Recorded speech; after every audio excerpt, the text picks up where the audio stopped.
Halo Sobat Investor, kita kembali ke acara Bisik Epik, bincang-bincang asik seputar isu-isu atau tema-tema ekonomi, politik, investasi, dan korporasi. Kali ini kita akan berbicara membahas soal fenomena turunnya indeks harga saham gabungan yang cukup drastis dalam beberapa pekan terakhir. Bahkan sempat menyentuh level terdalam paling bottom di level 6.270 pada 28 Februari bulan lalu. Untuk membahas perihal kenapa sih saham bisa anjlok sebegitu dalam periode beberapa pekan terakhir ini, bahkan kita sempat menunggu kelihatannya pasti akan bouncing kembali lagi ke level-level tertinggi sebelumnya, ternyata belum juga terjadi. Nah, untuk bisa membahas soal ini kita menghadirkan pengampu rubrik bursa di investortrust.id, Pak Luhutan Sitomorang. Kami memanggilnya Luhut. Yep. Selamat datang, benar, Bro. Bang Luhut. Selamat datang juga. Satu kantor kan. Satu kantor. Ya. Sob. Bisa cerita Sob, sebetulnya kita baru dibuai, kita baru diangkat-angkat gitu ya. Pada tahun lalu tuh kita cek di bulan September kita mencapai ATH 7.900. Ya, benar. Harapannya waktu itu kita akan menutup tahun di 8.000 ya. Tapi setelah itu memasuki akhir tahun, lalu memasuki tahun baru dan Februari anjlok terus. Ya. Jadi sebetulnya apa yang terjadi fluktuasinya begitu dalam? Ya, kalau kita lihat ya dari berbagai analisis yang kita dapatkan dari beberapa fund manager dan analis, penurunan ini sebenarnya kebanyakan dipengaruhi oleh faktor global ya. Salah satunya eksternal ya. Salah satunya itu kebijakan Trump yang menerapkan tarif impor ya ke beberapa negara seperti China, Meksiko, Kanada, ya kan. Nah, terus yang kedua adalah penurunan rating. Nah, itu kan ada baru-baru ini kan ada penurunan rating MSCI ya, dari netral jadi underweight. Nah, terus faktor ketiga itu suku bunga. Suku bunga ini kan kalau tahun lalu itu kan pasar berekspektasi bahwa penurunan suku bunga tahun ini akan jauh lebih besar ya. Lebih ekspansif lah ya. Nah, tapi nyatanya setelah pertemuan debat baru-baru ini bahwa mereka lebih berhati-hati gitu menurunkan suku bunga, bahkan mungkin penurunan suku bunga itu tidak akan sebesar yang diperkirakan oleh pasar pada waktu itu ya. Gitu. Bahkan perkiraannya jangan-jangan tahun ini cuma satu kali penurunan suku bunga dan cuma 25 basis poin ya. Iya, benar. Sangat terbatas. Ekspektasinya begitu. Mungkin akan rendah lah di luar ekspektasi sejumlah analis gitu kan. Nah, itu yang membuat. Tapi salah satu yang paling membuat kita menderita itu yaitu aksi jual asing yang besar itu ya. Net sell itu kan kalau nggak salah sampai saat ini sudah sampai 23 triliun. Bayangin aja 23 triliun hanya 2 bulan berapa hari gitu kan. Itu luar biasa besar. Nah, yang lebih menyakitkan lagi adalah net sell ini melanda saham-saham yang selama ini menjadi penopang indeks ya, dan harapan semua banyak investor gitu. Seperti kita tahu bahwa saham-saham bank besar itu Himbara dan termasuk BCA juga itu dilepas oleh asing nih beruntun. Nah, itu kan yang membuat indeks kita mengalami penurunan. Bayangin aja dari year to date itu penurunan indeks itu sudah lebih dari 6% ya. Terburuk kedua di ASEAN. Ya, di bawah Thailand ya. Di bawah Thailand. Thailand masih lebih baik ya. Ya. Terus ketiga di Asia Pasifik.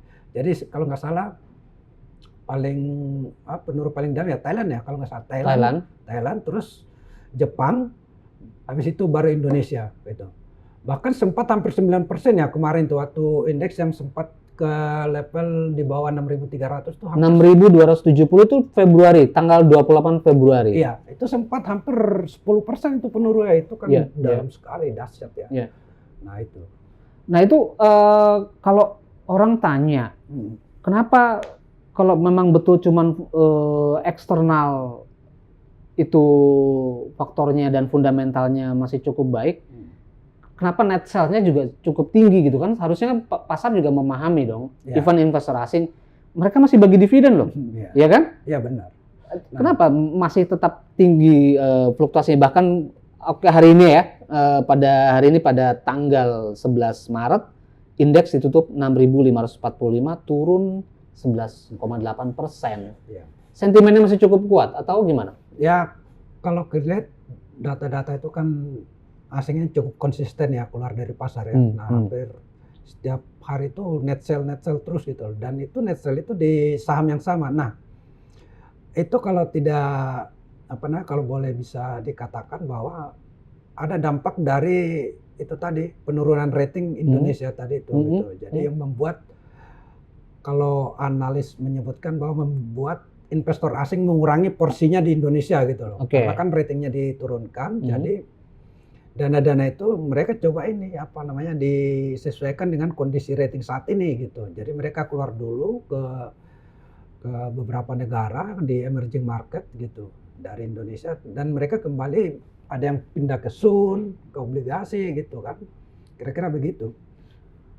Kalau misalnya mereka keluar, sementara nih ada beberapa emiten yang ditinggal gitu ya, dilepas sahamnya, yang sebentar lagi juga dipastikan bakal membagikan dividen gitu ya. Menariknya itu, khususnya adalah emiten Bank Himbara ya, bank-bank plat merah.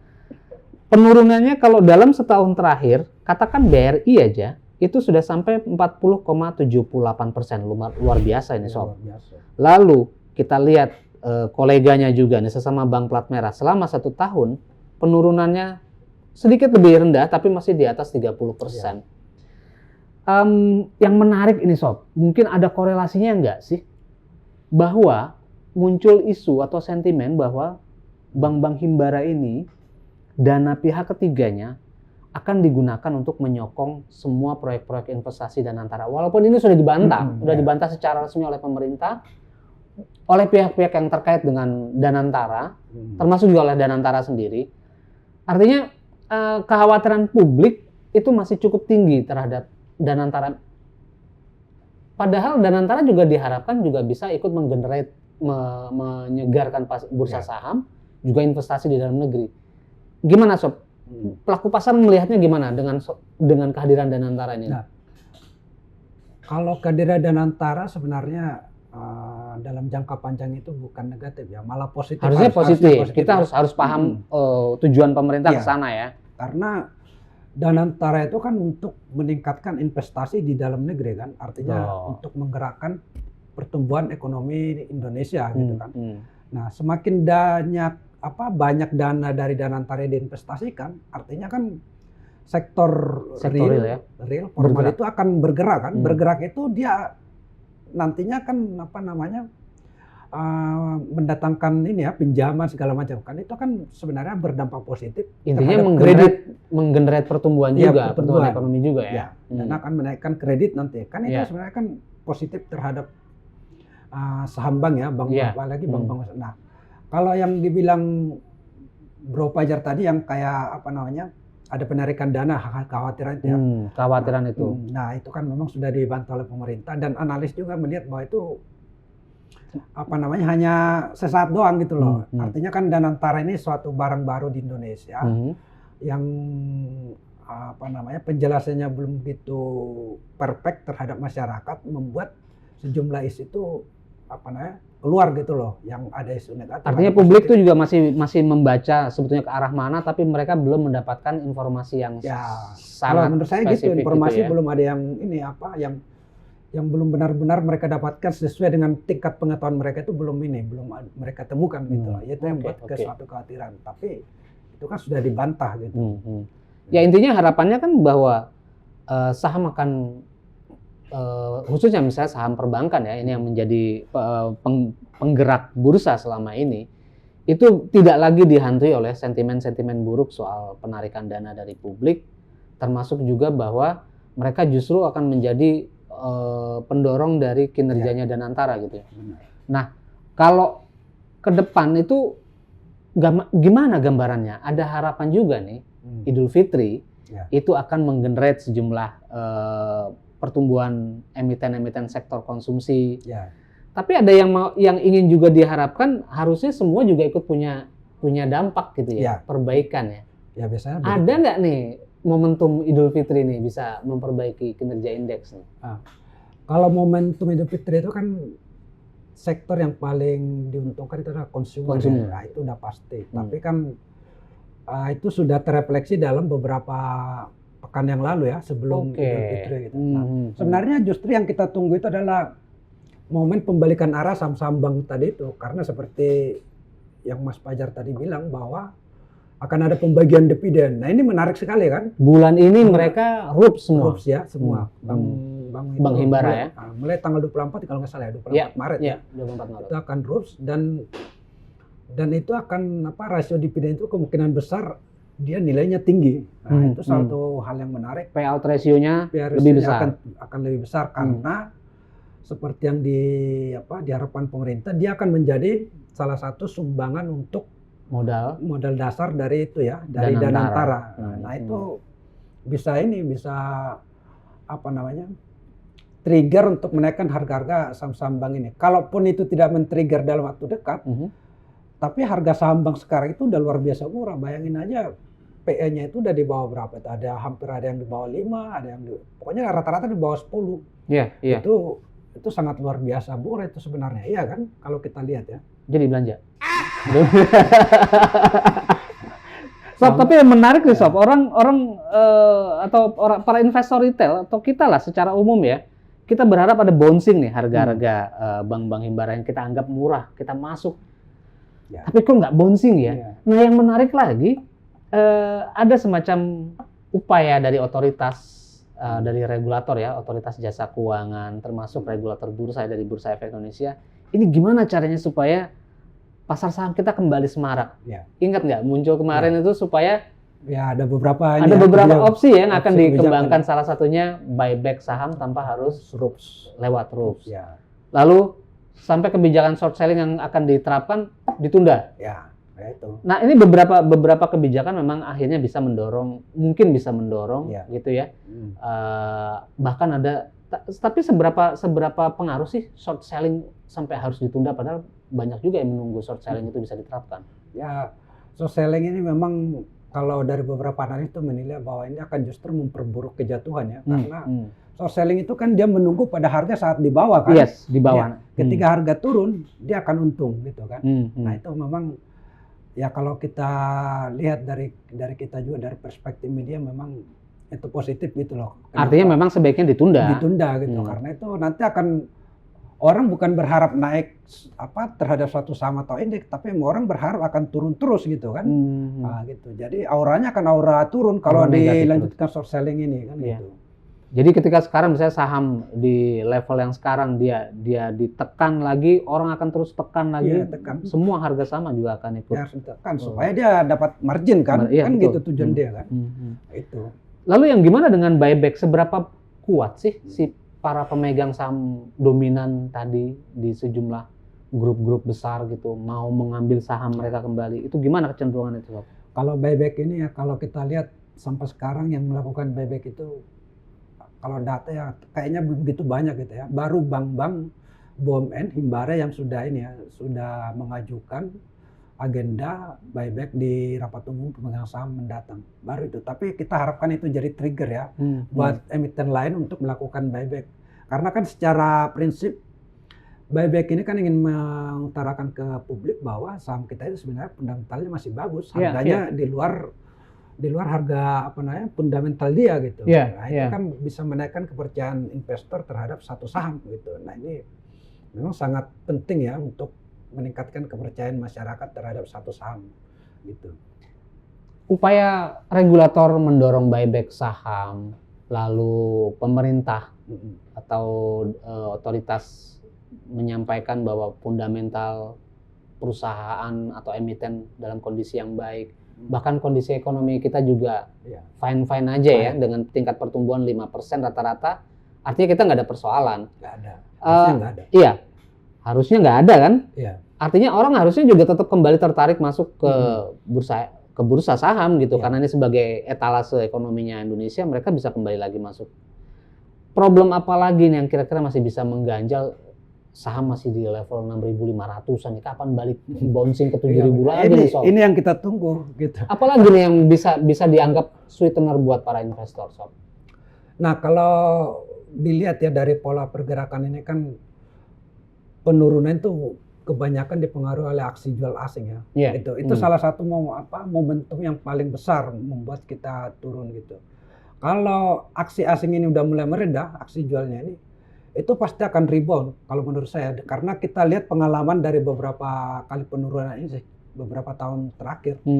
Begitu asing mulai mengurangi porsi penjualan, itu indeks akan naik gitu loh. Jadi ini sebenarnya momentum bagi kita investor retail yang time horizonnya jangka panjang, ya udah mulai harusnya collect gitu loh, iya kan? Harusnya sekarang time to buy. Time to buy harusnya gitu. Kalau dia mau mengharapkan keuntungan 1 tahun atau 2 tahun, ini udah waktunya momen paling tepat. Tapi kalau untuk jangka pendek, ya mungkin masih bearish ya, karena secara teknikal kan kita kan masih bearish gitu loh, karena indeks kita masih selalu bergerak masih di level 6.500 ke 6.600 gitu. Itu masih bearish banget gitu.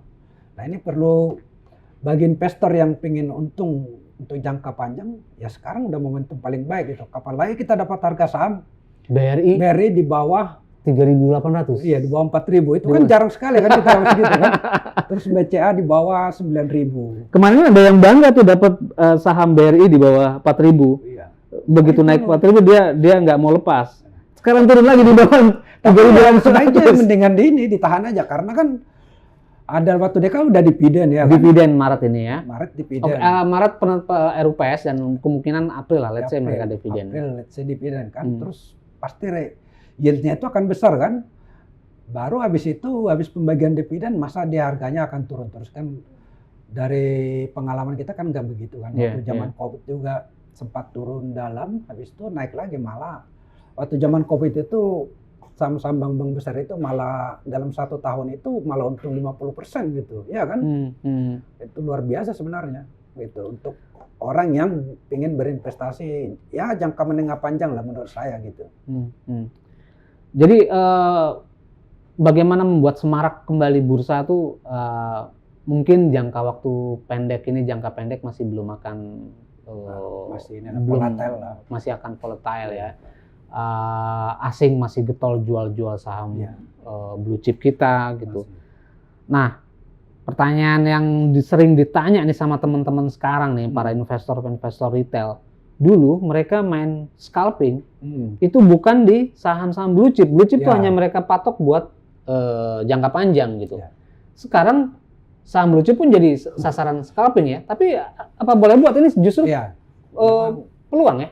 Ya karena kalau saat kondisi pasar bearish itu memang untuk scalping itu ya mendingan di saham-saham yang blue chips, ya kan? Kalaupun anjlok ya dia masih bisa tunggu dividen. Aman kan gitu. Tapi kalau di saham-saham yang ya lapis 3, lapis 2, kalau kita main scalping agak berat ya, karena likuiditasnya juga rendah ya kan. Begitu kita masuk tau-taunya dia kita mau jual juga susah kan gitu. Nah itu repot memang. Nah kalau orang yang bermain scalping ya, kalau saat pasar bearish itu memang agak terlalu beresiko ya. Scalping itu akan jauh lebih menguntungkan saat pasar lagi tren naik gitu kan. Karena potensi saham mayoritas saham bertumbuh kan, naik kan, artinya orang mau beli apa aja pasti naik. Pasti akan naik lagi. Tapi kalau kondisi bearish gini agak susah. Nah kalaupun sudah masuk, mau untung berapa udah langsung jual aja menurut saya gitu ya. Pas jangka pendek betulan ya. Untung berapa udah lepas aja, habis itu tungguin mau masuk lagi gitu. Jangan kita berharap misalnya saham A yang dulu harganya misalnya 1.000, saat ini harganya 500, kita tunggu sampai 1.000, itu akan prosesnya jangka panjang ya. Jangka panjang gitu. ya. Kalau main scalping udah dapat berapa jual, dapat berapa jual. Horizonnya gitu.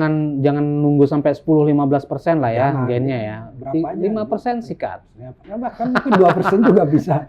Yang penting kan duit kita jangan terlalu lama nongkrong. Betul. Tapi kan kalau investasi di saham ya jangan terlalu banyak main scalping juga. Ya kan terlalu berisiko ya. jangka panjang juga lah ya, ini ya jangka harusnya. panjang, ya jangka panjang tapi nggak usah panjang-panjang amat juga bisa lah, tapi yang terlalu pendek juga. Sob, mungkin teman para sobat investor juga pengen tahu nih, para analis, para manajer investasi itu mereka sekarang merekomendasikan saham apa sih untuk simpan? Nah, kalau ini bukan kita yang rekomendasi ya, tapi kita mencarikan dari beberapa analis ya, analis dan manajer investasi lah. Dari beberapa riset-riset yang kita terima itu bahwa saham bank itu mayoritas direkomendasikan beli gitu.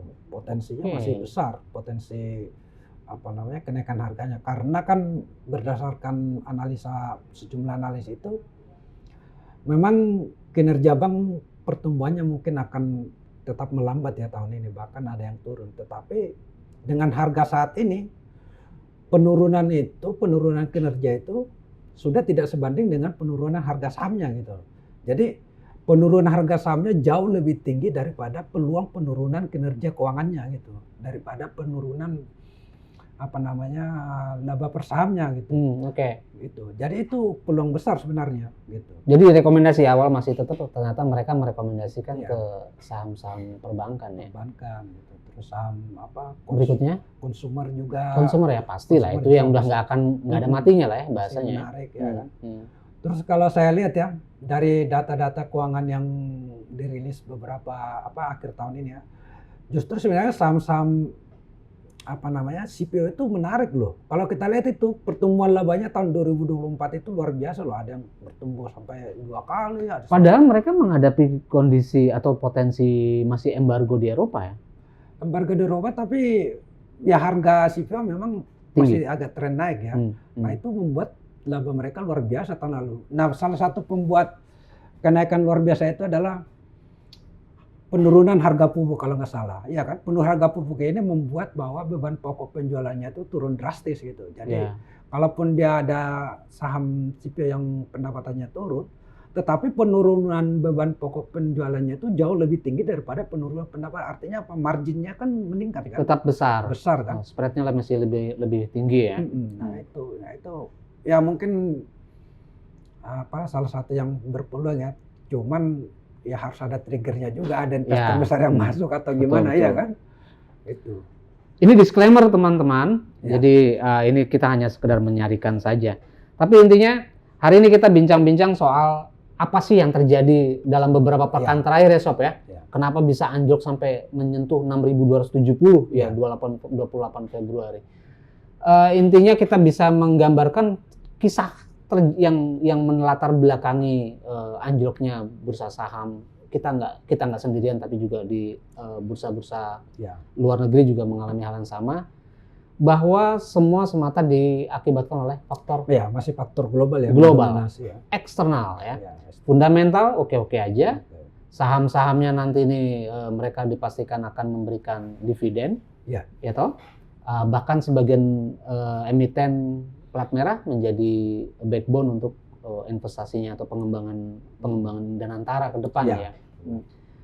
Artinya kita sebetulnya masih harus optimis pada bursa saham kita ya. Masih lah, kita tetap optimis ya. Dan kalau kita lihat sebenarnya gampang aja ya melihatnya. Dari berbagai data, coba kita kita flashback ya ke beberapa tahun lalu ya. Tahun 2008 saham kita sempat anjlok ya. Itu ya kan. Tapi naik lagi luar biasa kan. Nah itu orang yang sabar atau yang masuk pada saat harga jatuh itu, dia akan meraup cuan yang begitu besar gitu. Betul. Terus tahun berapa lagi? 2019 2020 lah, 20 Covid. Itu luar biasa ya.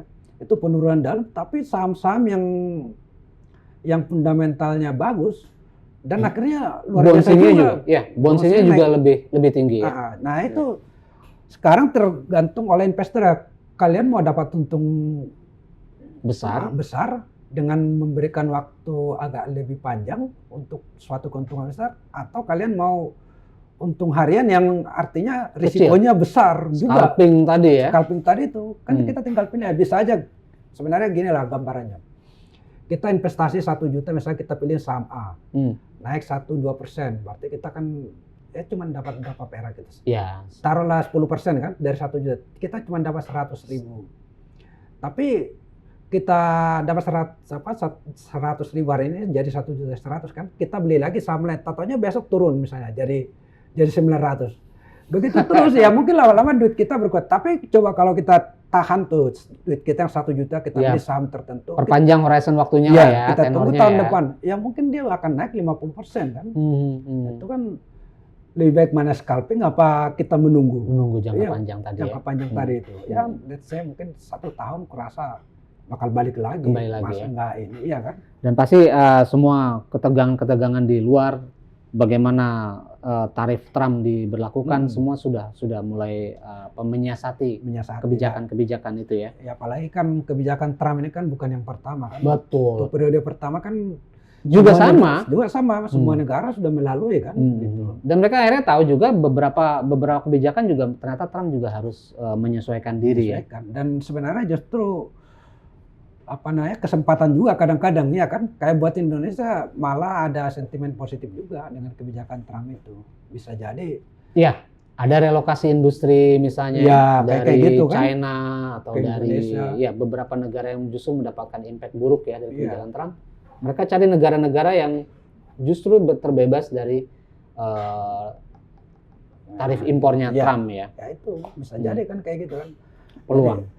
Nah itu sebenarnya kalau ini bukan kata saya, kalau kata analis sebenarnya sekarang ini peluang yang luar biasa ya untuk investor mulai koleksi saham ya, yang time horizonnya panjang. Ya kan. Tapi kalau time horizon ya mungkin 1-2 hari atau seminggu ya ini waspada juga. Karena dia begitu naik sedikit langsung turunnya juga dalam lagi. Dalam lagi kan. Ya. Kalaupun mau main scalping kayak tadi itu mau untung berapa 2%, 3% udah lepas aja lo kalau udah untung. Gak usah tahan-tahan. Iya, gitu. Nggak usah terlalu tinggi target, pasang target ya. Iya, gitu. Baik, sobat investor, demikian perbincangan kita di Bisik Epic bersama Pak Luhutan Situmorang, Bro Luhut. Kita mengulas soal apa yang terjadi di pasar saham selama beberapa pekan terakhir dan intinya tadi ya bahwa fundamental masih lebih baik. Saatnya membeli, time to buy, ini juga bukan cuma kita yang ngomong, tapi juga memang para narasumber, sejumlah tokoh juga menyebut time to buy. Jadi sobat investor, demikian sobat investor bincang Epic hari ini yang membicarakan soal saham. Kita akhiri bincang Epic hari ini, kita akan berbicara dan berbincang-bincang untuk tema-tema lainnya di kesempatan waktu yang berikutnya. Terima kasih Bro Luhut. Terima kasih. Thank you waktunya.